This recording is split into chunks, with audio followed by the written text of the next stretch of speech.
News 18 বাংলায় exclusive Anubrata Mondal দায় ঝাড়ার ব্রত কথা একের পর এক চোখা চোখা প্রশ্ন গলা শুকিয়ে কাঠ জল খেলেন অনুব্রত। অনুব্রত বাবু, আপনাকে স্বাগত নিউজ 18 বাংলায়। প্রথম প্রশ্নটা আপনার কাছে এটাই যে আপনি এই দায়গুলো ঝেড়ে ফেলতে চাইছেন কেন? হ্যাঁ, নমস্কার। গোটা বীরভূম জুড়ে তৃণমূল কংগ্রেসের একচ্ছত্র অধিপতি তো আপনি ছিলেন। কিসের দায়? কয়লা পাচারের দায়, গরু পাচারের দায়, হ্যাঁ নয়? আমি যখন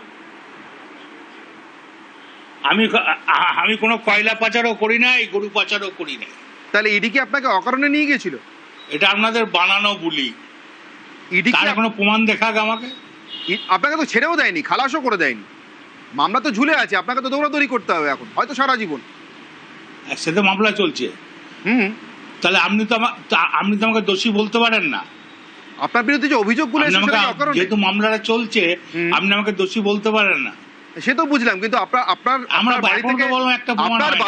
আপনার বাড়ি থেকে বা আপনার বিভিন্ন অফিস থেকে বা আপনার সঙ্গী সাগরেদদের কাছ থেকে যে বিপুল পরিমাণে জমির কাগজপত্র সম্পত্তির হদিশ পাওয়া গেছে, ওগুলো কার? একটা ফালতু কথা, একবারে ফালতু। আমার যেটা ব্যক্তিগত সম্পত্তি সেটাই আমার, কোনো রকম আর কিচ্ছু পায় না। বাজে কথা। আপনার ব্যক্তিগত বলে লাভ হবে? আপনার ব্যক্তিগত সম্পত্তির উৎসটা কি, সেটা মানুষকে জানান।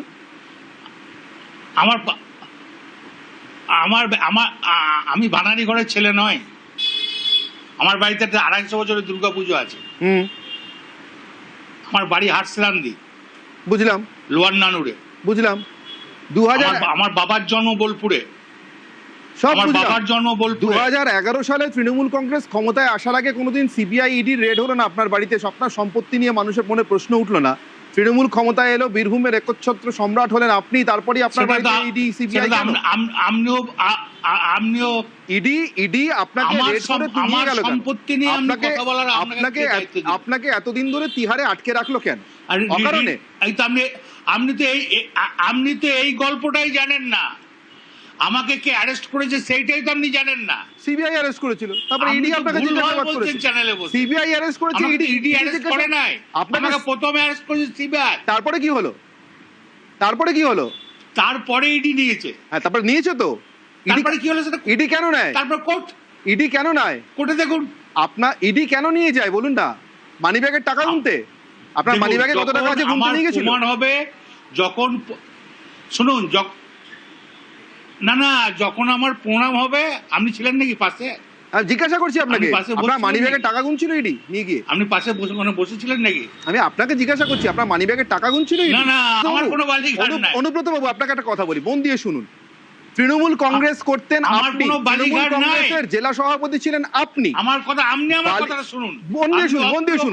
তৃণমূল কংগ্রেসের জেলা সভাপতি ছিলেন আপনি। বালিঘাটের টাকা আপনাকে না দিয়ে অন্য কাউকে দেবে, এরকম বোকা লোক পৃথিবীতে খুঁজে পাওয়া যাবে? কার কাছে কার গল্প করছেন? বালিঘাট আবার আপনার ভুল হচ্ছে কোনো জায়গায়। আপনাকে যে কেস সাংবাদিক করে দিয়েছে আমি জানি না। আপনি তো করেননি। জেলা সভাপতি থাকতে আপনি ভাগ্যিস করেননি। আমি কোনো বালিঘাট চালাই নাই, কিচ্ছু করেননি। এটা বলে রাখলাম আপনাকে। বেশ, তাহলে আপনাকে এই যে এতগুলো মামলাতে ইডি আর সিবিআই আপনাকে জড়ালো, সেটা কেন? সেই কারণটা বলুন না, উত্তরটা দিন না। এটা কি চক্রান্ত ছিল? চক্রান্ত যদি হয়ে থাকে তাহলে কে চক্রান্ত করলো সেটা বলুন। সেটা আপনি বলুন না। আপনি কি করে বলবেন? আমি কি করে বলবো? আপনি বলতে পারবেন। 100% চক্রান্ত। কে করলো চক্রান্ত? 100% চক্রান্ত। না, আপনি আমাকে তাতিয়ে আমার মুখ দিয়ে বার করতে পারবেন না।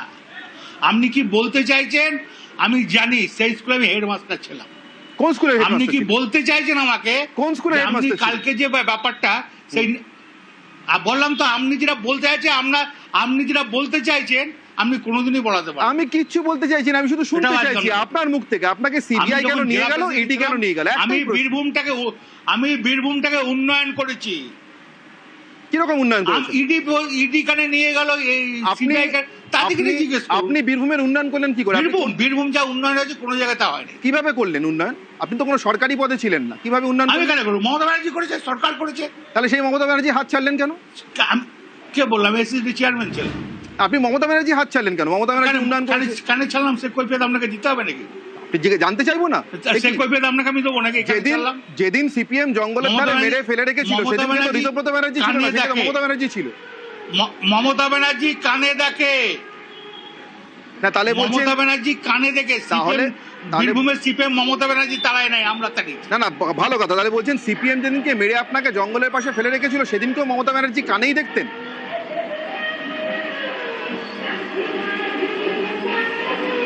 মমতা ব্যানার্জি যেদিন দলটা তৈরি করে, মমতা ব্যানার্জি যুব কংগ্রেস করে, সেদিন আমরা ছিলাম।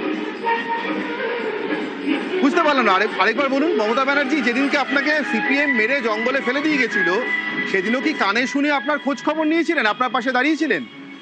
আপনি তো বহুদিন ধরে মমতা ব্যানার্জির সঙ্গে, তখন মমতা কানে দেখতেন না? জঙ্গলে মেরে না না, আমার কোন সিপিএম জঙ্গলে, আরে শুনুন, ফালতু কথা বলবেন না।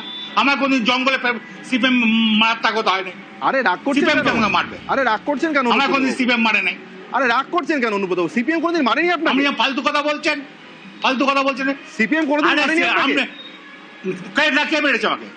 মারেনি। আপনি তো বলতেন সিপিএম হাতে কথা খেয়েছেন। মিথ্যে বলতেন তাহলে? কোন আমার গায়ে হাত দেয়? মিথ্যে বলতেন তাহলে এর আগে? তা বলি না, বললাম সিপিএম তাড়িয়েছি। না না, আপনাকে যে সিপিএম আমার গাড়িতে গুলি করেছে, কে করেছে সেটা জানি। তাহলে সেই সময় আপনার পাশে কে ছিলেন? মমতা ব্যানার্জি না ঋতব্রত ব্যানার্জি? সিপিএম মারে না। তখন আপনার পাশে কে ছিলেন? মমতা ব্যানার্জি না ঋতব্রত ব্যানার্জি? সিপিএম এর সঙ্গে লড়াই চলে আমার। বুঝলাম। তখন পাশে কে ছিলেন? মমতা ব্যানার্জি না ঋতব্রত ব্যানার্জি? কংগ্রেস। ঋতব্রত ব্যানার্জি ছিল? এখন আমি তৃণমূল। ঋতব্রত ব্যানার্জি ছিলেন? এখন তৃণমূল। আপনি যেখানে বসে আছেন আপনার মাথার পিছনে যে ছবিগুলো রাখা, এখনো মমতা ব্যানার্জির ছবি আছে। আপনি কার হাত ছেড়েছেন? সত্যি হাত ছেড়েছেন নাকি হাত ছাড়ার ভান করছেন? রাজীব গান্ধী। দাঁড়ান দাঁড়ান দাঁড়ান দাঁড়ান দাঁড়ান, আপনি বেশি অভিনয় করেন না।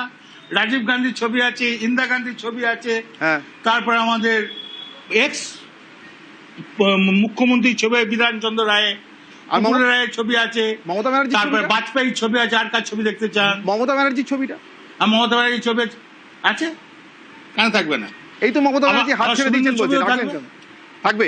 কবে লাগাবেন? মুখ্যমন্ত্রীর ছবি আছে আমার। কবে লাগাবেন শুভেন্দু অধিকারীর ছবি? না না, সিদ্ধার্থচন্দ্র রায় ঠিক টাইমে লাগাবো। ওই তো সিদ্ধার্থ শঙ্কর রায়ের ছবি আছে, 21শে জুলাইয়ের আগে না পরে? রায়ের ছবি আছে, জওহরলালের ছবি আছে। ঠিক টাইমটা 21শে জুলাইয়ের আগে না পরে? এই ঠিক টাইমটা 21শে জুলাইয়ের আগে না পরে? কি ব্যাপারে? এই যে শুভেন্দু অধিকারীর ছবি লাগাবেন 21শে জুলাইয়ের আগে না পরে? বললেন না আগে ঠিক টাইমে লাগাবো। কি ফিক্স? প্রত্যেকটি মুখ্যমন্ত্রীর ছবি আমার বাড়িতে আছে, প্রত্যেকটা প্রধানমন্ত্রীর ছবি আমার বাড়িতে আছে। এটা তো আপনার কাছে আমাকে জেনে শিখতে হবে না। বলছি জ্যোতি বসু আর বুদ্ধদেব ভট্টাচার্যের দুটো ছবি দেখিয়ে দেবেন। আপনার কাছে আমার লাভ কি? অনুব্রত বাবু, আরে অনুব্রত বাবু, আপনি বলছেন সব মুখ্যমন্ত্রীর ছবি আছে, আমি বলছি জ্যোতি বসু আর বুদ্ধদেব ভট্টাচার্যের ছবি নেই, লাগানো নেই জ্যোতি বসু বুদ্ধদেব ভট্টাচার্যের ছবি। আমি তো বললাম যে আপনার সঙ্গে আমি তর্ক করতে রাজি নয়। আমি তর্ক করছি না, জানতে চাইছি। দল করি, বামপন্থী করি না। ও আচ্ছা, তার মানে ডানপন্থী সব দলের ছবি লাগানো। আমি বামপন্থী করি না, আমি ডানপন্থী করি। বেশ বেশ বেশ, বুঝতে পারছি। তার মানে ডানপন্থী সব মুখ্যমন্ত্রীর ছবি লাগানো। বামপন্থী করি না দাদা। আমি আপনাকে জিজ্ঞাসা করলাম আপনি দল বদলালেন কেন? আমি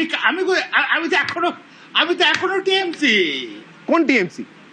Kalighat TMC? Kalighat TMC, Mamata TMC না ঋতব্রত টিএমসি? কোন টিএমসি? টিএমসি একটাই। কোনটা? টিএমসি একটাই। কোনটা টিএমসি? সেই টিএমসি কোনটা? কালীঘাট, মমতা, ঋতব্রত, কোনটা? আপনি কে বলেন? আপনাকে কৈফিয়ত দেবো। মানে আপনি আসলে নিজেও জানেন না আপনি কোন টিএমসি? আপনাকে কৈফিয়ত দেবো। আপনাকে বোধহয় কেউ চ্যানেলে বলছি 21শে জুলাই আপনাকে বলতে আমি রাজি নই। 21শে জুলাই পরের দিন থেকে আমরা চ্যানেলে, এর পরের দিন থেকে আমরা চ্যানেলে আপনাকে কোনো বাইকই দেবো না। সে দেবেন না, তাতে কি এসে যায়? এর পরের দিন থেকে আমরা চ্যানেলে কোনো বাইক দেবো না। আচ্ছা শুনুন না অনুব্রত মণ্ডল, এটা বলুন, আপনি আমাকে একটা কথার উত্তর দিন।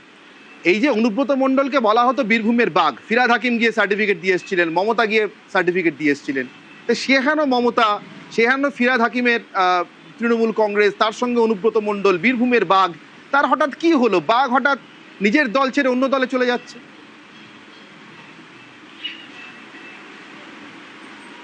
আমি টিএমসি তে আছি। কোন টিএমসি ওটা তো জিজ্ঞাসা করছি? কোন টিএমসি ওটা তো জিজ্ঞাসা করছি? আমি তো টিএমসি দিয়ে আছি, অন্য দলে যাবো কেন? কোন টিএমসি ওটা জিজ্ঞাসা করছি? কোন টিএমসি? তো একটাই হয়। কোনটা? জোড়া ফুল তো একটাই হয়। কোনটা? দুটো কোথায়? জোড়া ফুল তো একটাই হয়। আমি বীরভূমের মানুষ, আমি আপনাকে খুব ভালো করে চিনি। তাহলে আপনিও আমার বংশ, আমি নিজে বীরভূমের ছেলে, আপনাকে ভালো করে চিনি। শুনুন না, আরে শুনুন না, আরে ব্যক্তিগত কথা থাক, শুনুন না, আসল কথায় আসি বলছি। শুনুন না অনুব্রত বাবু, আসল কথা, দলের কথায় আসি, ব্যক্তিগত কথা থাক। আপনি ব্যক্তিগত আলোচনা করবেন না। আমি করছি না তো, আমি তো আপনাকে বারবার রাজনীতির কথা জিজ্ঞাসা করছি, আপনি খালি ব্যক্তিগত কথা চলে যাচ্ছেন। রাজনীতির কথা বলি না, আপনি রাজনীতির মানুষ, আমি সাংবাদিক। আলোচনা করবেন না। শুনুন না, আমি আপনাকে যেটা জিজ্ঞাসা করছিলাম, প্লিজ একটু মন দিয়ে শুনুন, যেটা জিজ্ঞাসা করছি একটু মন দিয়ে শুনুন। বলছি, এই যে আপনি পুলিশকে এত গালমন্দ করলেন রাত্রিবেলা, তারপরে আপনার হাজতবাস নিশ্চিত ছিল, তারপরে আপনি হাজতবাস না করে উল্টে জামিন নিয়ে বাইরে থাকলেন। মমতা বন্দ্যোপাধ্যায়ের মতো আপনার সুখে দুঃখে পাশে কেউ কোনোদিন দাঁড়িয়েছে? তখন তো ঋতব্রত ছিলেন না। তা আজকে সেই মমতার হাত ছাড়লেন কেন? আরো বেশি বড় হাজতবাসের ভয় আছে নাকি? আপনাকে বলতে আমি রাজি নয়। মানে আপনাকে বলতে আমি রাজি নয়, তার মানে ভয় আছে? আপনার ব্যক্তিত্ব চেয়ে আমার ব্যক্তিত্বের দাম অনেক। তার মানে ভয় আছে? আপনার না আপনার চেয়ে আমার ব্যক্তিত্বের দাম অনেক বেশি। আমি ওসব জানি না, আপনার চেয়ে আমার অনেক ব্যক্তিত্বের দাম। সে হতে পারে, আপনার কাছে আমার দাম বেশি। আমি বলছি তার মানে ভয় আছে কি নেই সেটা বলুন। আপনাকে কোনো কৈফিয়ত দিতে আমি রাজি নয়, একবারই না। তার মানে অনুব্রত মণ্ডলের ভয় আছে? তো আমরা কোনো ব্যক্তিত্ব আমি রাজি নয়। সে ঠিক আছে, আপনি ছেড়ে দিন, আমার ব্যক্তিত্ব আমি বুঝে নেব। আপনি বলুন আপনার ভয় করে কি? বললেন না বললেন আমার ভয় করে। আপনার কি আরেকবার তিহার যাওয়ার ভয় করে? আপনাকে বললাম কোনো কথা বলতে রাজি নেই। আমরা 2 পয়সার লোক। আপনার কি রাত্রিবেলা মনে হয় দুঃস্বপ্ন দেখেন ঘুমের মধ্যে আবার তিহার নিয়ে যাচ্ছে? ওটা আপনি দেখেন বোধহয়। আচ্ছা আপনার ওই শক্তি করে আপনি দেখেন বোধহয়। ওই শক্তি করে ল্যাংচা খাওয়ার কথা মনে পড়ে? আমি তো তিহার ঘুরে এসেছি। বলছি শক্তি করে ল্যাংচা খাওয়ার কথা মনে পড়ে? সেই পুলিশ আপনাকে ঘিরে থাকতো, আজকে আপনার বাড়িতে একটা পুলিশ তিহার ঘুরে এসেছি। মনে পড়ছে? শক্তি করে ল্যাংচা খাওয়া, আপনাকে সিবিআই নিয়ে যাচ্ছে আর পুলিশ আপনাকে ঘিরে বসে গল্প করছে। আজকে আপনার বাড়িতে একজন পুলিশ নেই, কেন হলো এরকম? করতেই পারে না, কেন হলো এরকম? কেন হলো এরকম? দিন এলো কেন? ঠিক আছে, ছাড়ুন না। আরে সবই তো ছেড়ে দিচ্ছি, আপনি কোনো প্রশ্নের উত্তর দিচ্ছেন না। আপনি ওই চ্যানেলের হিতাকাঙ্ক্ষী হন না, আপনি কোনো প্রশ্নের উত্তর দিচ্ছেন না। ওই চ্যানেলটা, যে চ্যানেলে রোজগার করে খাচ্ছেন, সেই চ্যানেলটার হিতাকাঙ্ক্ষী। সেই চ্যানেলের হিতাকাঙ্ক্ষী আমি আছি, ছেড়ে দিন। ওটা আমার 2 পয়সা রোজগার করছেন তার হিতাকাঙ্ক্ষী। ওটা আমার পেশার জায়গা। আর আমি 2 পয়সা রোজগার করে ইডি নিয়ে যাই, আমাকে ইডি নেয়নি, আপনাকে নিয়ে গেছে। বলছি শুনুন না অনুব্রত বাবু, আপনাকে যেটা জিজ্ঞাসা করছিলাম, সাইগল হোসেনের এত টাকা কোত্থেকে হলো? আপনার টাকা? আপনার সঙ্গে কোনো কথা বলতে রাজি নয়। বলছি আমরা কোনো উত্তর দিতে রাজি নয়। সাইগলের এত টাকা কি করে হলো? আমরা কোনো উত্তর দিতে আমি রাজি নয়। কেন? কারণটা কি? বললাম তো আমরা বীরভূমের বাঘ এক কথায় পুলিশকে ট্রান্সফার করে দিতে পারেন। আপনাকে শুধু আমি রাজনৈতিক প্রশ্ন করছি, আপনাকে আমি লাগাতার শুধু রাজনৈতিক প্রশ্ন করছি। বলছি সাইগলের সম্পত্তি কি আপনার সম্পত্তি? একটা পুলিশের লোকের এত টাকা কোত্থেকে হলো? সাইগল কি করতো? অনুব্রত মণ্ডল কোনো কথার উত্তর দিতে রাজি নন। সোনিয়া, বুঝতে পারছো অনুব্রত দল বদলেছেন, তিনি নিজের মুখে যদিও বলছেন তিনি আসলে বদলাননি, তিনি একই তৃণমূলে আছেন, কিন্তু কোন তৃণমূলে আছেন? 21শে জুলাই 4টে দল এবার 21শে জুলাই পালন করবে, তার মধ্যে একটা কংগ্রেস। তিনি কোনটাতে যাবেন সেটা থেকে শুরু করে সাইগল হোসেনের সম্পত্তি, মানে তার ব্যক্তিগত নিরাপত্তা রক্ষী, তার সম্পত্তি কোত্থেকে হলো? গরু পাচার, কয়লা পাচার, এই টাকাগুলো অনুব্রত মণ্ডল আদৌ কোথা থেকে পেয়েছিলেন? তার সঙ্গে পাচারের কোনো যোগ ছিল কিনা? সিবিআই ইডি কেন তাকে নিয়ে গিয়েছিল? কিসের ভয় তিনি দল ছাড়ছেন? কোনো ভয় কাজ করছে কিনা? দল বদল করলেন কিনা? মমতা বন্দ্যোপাধ্যায় হাত ছাড়লেন কোন ভয়? এই কোনোটারই উত্তর প্রশ্ন করলে অনুব্রত দিতে পারছে না। শুধু নিউজ 18 বাংলা তার সাংবাদিকদের নিয়ে ব্যক্তিগত প্রশ্ন, ব্যক্তিগত কুৎসা করছেন। অর্থাৎ তিনি এই মুহূর্তে কোনো রাজনৈতিক উত্তর দেওয়ার অবস্থায় নেই। এটা বোধহয় অনুব্রত মণ্ডলের জীবনের সব থেকে অরাজনৈতিক একটা দিন বা অবস্থা। রাজনৈতিক অনুব্রত মণ্ডলের যে মৃত্যু ঘটেছে, এটা আজকের এই কথা থেকে স্পষ্ট। না হলে অনুব্রত মণ্ডলের মুখে খই ফুটতো।